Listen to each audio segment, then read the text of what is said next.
m'appelle Carolina et je suis infirmière. J'étudie beaucoup les différences entre l'islam et le christianisme et j'ai beaucoup de questions.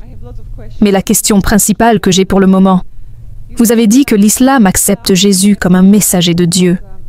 Et, Jésus, lorsqu'on l'a interrogé sur le divorce, demandant si l'homme peut divorcer d'une femme, il a dit que Moïse nous a donné la permission de divorcer d'une femme seulement à cause de la dureté du cœur des gens. Mais Jésus a dit qu'un homme ne peut pas divorcer d'une femme. Un homme doit quitter son père et sa mère et s'unir à la femme.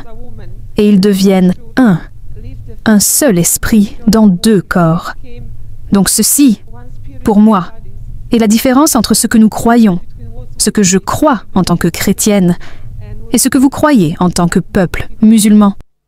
La sœur a posé la question. Elle a dit que beaucoup de différences. Ce qu'elle cite est un verset de la Bible, de l'évangile de Matthieu, chapitre 5, versets 27 et 28.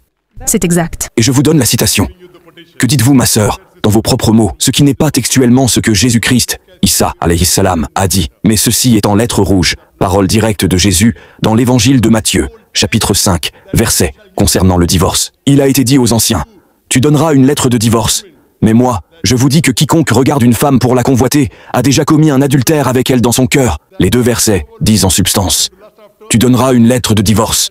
Mais moi, je vous dis que quiconque couche avec une autre femme, sa femme après l'avoir répudiée pour un autre motif que l'infidélité, la pousse à l'adultère si elle se remarie, donnera le divorce.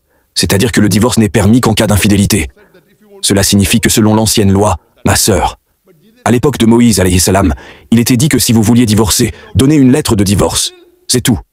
Mais Jésus-Christ dit, vous ne donnerez pas de lettre de divorce tant que votre femme n'aura pas couché avec quelqu'un d'autre, commis l'adultère. Cela signifie qu'auparavant, à l'époque de Moïse, le divorce était permis.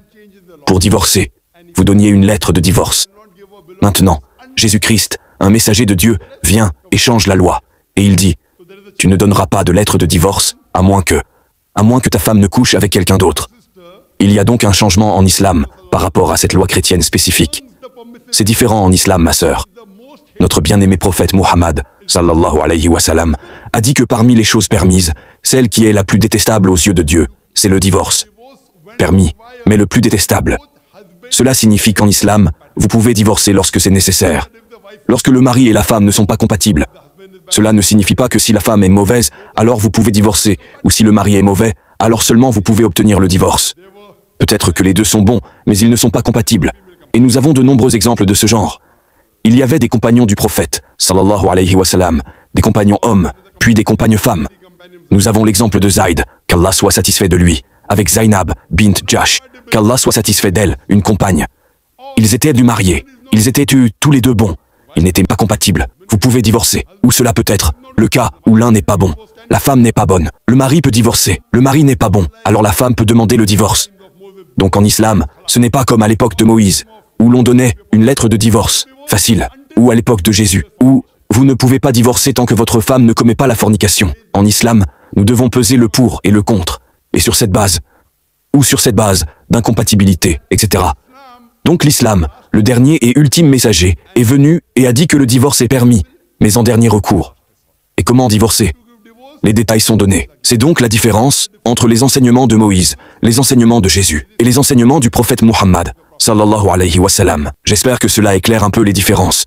Merci. Alors, êtes-vous d'accord avec moi que le mariage dans le christianisme et le mariage dans l'islam sont différents? Il y a des règles différentes. Oui, il y a des règles différentes. Il y a des règles différentes. Mais quelle règle est la meilleure? Ma sœur, je vous pose une question. Sous la loi de Moïse, n'importe qui peut divorcer pour un motif bon, mauvais ou laid. Dans le christianisme, seulement si votre femme est prise en flagrant délit de fornication. Vous pouvez alors divorcer. En islam, si vous n'êtes pas compatible, vous pouvez divorcer. S'ils ne sont pas bons, vous pouvez divorcer. Ce n'est pas juste comme ça, c'est permis. Mais c'est la chose la plus détestable aux yeux d'Allah. Laquelle préféreriez-vous, ma sœur? Je préfère ma religion et être avec un seul homme jusqu'à la fin de ma vie. D'accord, si le mari vient et vous frappe tous les jours, il boit de l'alcool, vous frappe tous les jours, vous tuméfie, vos yeux virent au noir tous les jours. Aimeriez-vous rester avec lui? Nous pouvons être séparés, mais nous ne pouvons pas nous remarier. C'est différent. Eh bien, je vous pose une question. N'aimeriez-vous pas trouver un autre partenaire de vie? Nous n'y sommes pas autorisés. Si vous avez fait une erreur, non, vous ne l'êtes pas. Je ne vous demande pas si vous y êtes autorisé ou non. Ce qui est préférable pour un être humain. En islam, si vous faites une erreur en choisissant un mauvais partenaire, je pense que j'ai trouvé pour ma sœur une très bonne personne. Je pense qu'il est très bien. Mais après le mariage, il la frappe. Il joue au jeu de hasard. Il boit de l'alcool. Elle est couverte de bleu. Je dirais, séparez-vous. Je lui donnerai une chance. Essayez la réconciliation. Séparez-vous. Elle peut se marier, et elle peut se marier. À nouveau. Quelle était sa faute? Quelle était sa faute? Dites-moi pourquoi ma sœur devrait-elle souffrir? Quel genre de religion est-ce? C'est une religion dure à pratiquer. C'est une religion dure. Religion dure. Quelle est une religion logique? Et aujourd'hui, naturellement, nous devons avoir un mari et une femme. Ils doivent être ensemble, n'est-ce pas? Médicalement, vous devriez vous marier. Sinon, si vous vous séparez, ce qui se passe en Amérique. Savez-vous ce qui s'est passé en Amérique? En Amérique, selon les statistiques, chaque personne, homme et femme, a 8 partenaires sexuels différents avant de s'installer avec un partenaire fixe. La statistique ne dit pas combien ils en ont après s'être mariés. 8. Certains en ont 5, certains 10, certains 20. C'est la nature humaine. Alors maintenant, si vous dites « séparés », que ferez-vous? L'islam empêche donc la femme de prendre le mauvais chemin, ou l'homme de prendre le mauvais chemin. Divorcez. Mariez-vous à nouveau.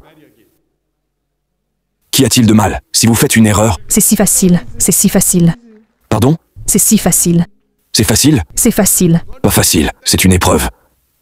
C'est une épreuve. Pour nous, Quelle? c'est une épreuve pour toute la vie. Quelle faute, ma sœur? Quelle était votre faute si votre mari, je veux dire, votre mari est peut-être très bien, j'espère. Je ne donne qu'un exemple hypothétique. S'il ne vous traite pas bien, s'il vous frappe au point de vous couvrir de bleu, et que vous voulez quand même être sa femme, quelle est la logique? Quel type de religion est-ce? N'est-ce pas illogique? C'est une religion d'amour. Amour, il vous frappe, quel amour? C'est lui, que je serai avec lui jusqu'à la fin de sa vie. Mais vous n'allez pas vous séparer, vous restez séparés sans remariage. Je peux prier pour lui. Vous pouvez prier. Je peux prier et demander à Dieu de changer le cœur de cet homme. Vous pouvez